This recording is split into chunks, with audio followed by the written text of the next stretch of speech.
Bonjour, vous venez de vous inscrire sur la plateforme Alezou. Le but de cette vidéo, c'est de vous aider à présenter au mieux votre candidature auprès d'entreprises pour un stage ou un contrat en alternance. Alors, on va prendre l'exemple d'un étudiant fictif, Thomas.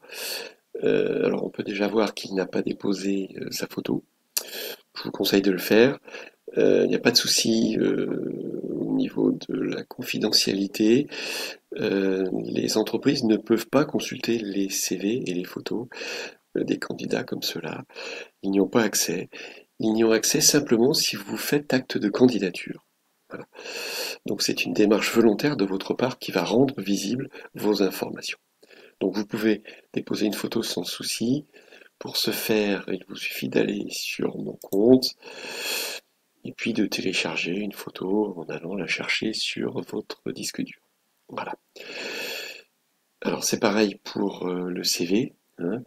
Je m'aperçois qu'il y a pas mal d'étudiants qui s'inscrivent sur la plateforme mais qui ne déposent pas de CV. C'est la même chose, si vous n'avez pas de CV, les entreprises ne vont pas pouvoir consulter votre profil. Donc n'hésitez pas à déposer votre CV, allez le chercher sur votre disque dur et téléchargez-le. Voilà. Alors si je reviens sur le tableau de bord de cet étudiant, donc il a effectué la première partie simplement de son inscription.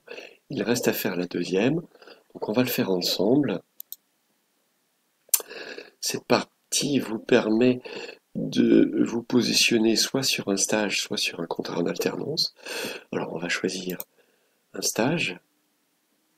Donc on va vous demander d'indiquer le nom, l'intitulé de votre stage. On va prendre l'exemple d'un étudiant en communication, en BTS. Donc stage de communication. L'année de cohorte, c'est un élément qui est plus particulièrement destiné aux établissements scolaires. Quand ils inscrivent en nombre leurs élèves, ils vont mettre l'année de la cohorte de ces élèves pour pouvoir les suivre. Par exemple, de la seconde à la terminale.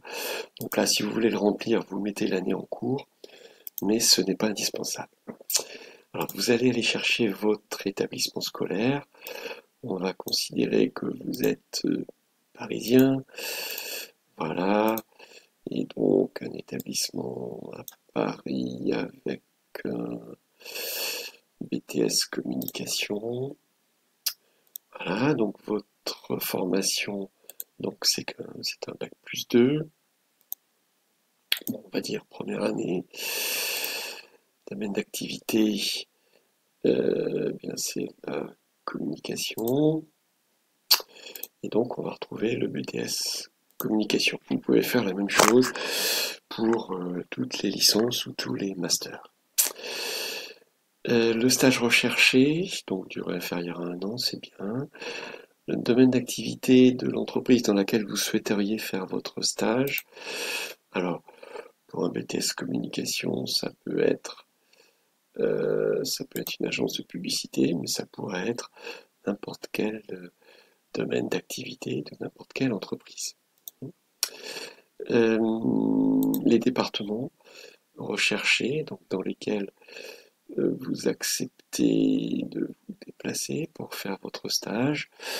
Donc, on va choisir donc Paris encore une fois.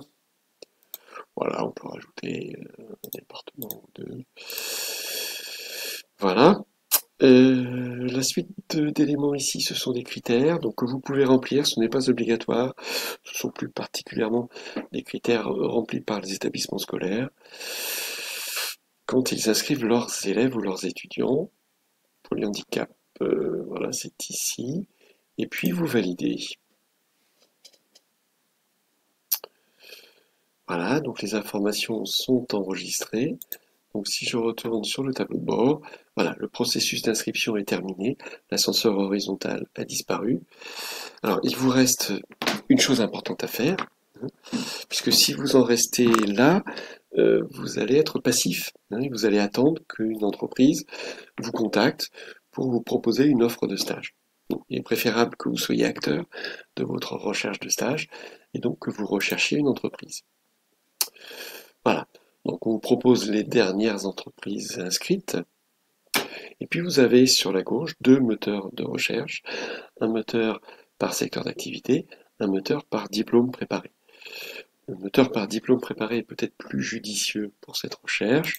Donc vous allez chercher à nouveau le diplôme que vous faites, que vous suivez. Donc on a dit un BTS communication qu'on retrouve ici. Secteur géographique dans lequel vous acceptez de faire votre stage. Voilà, bon, je mets quelques départements autour de Paris.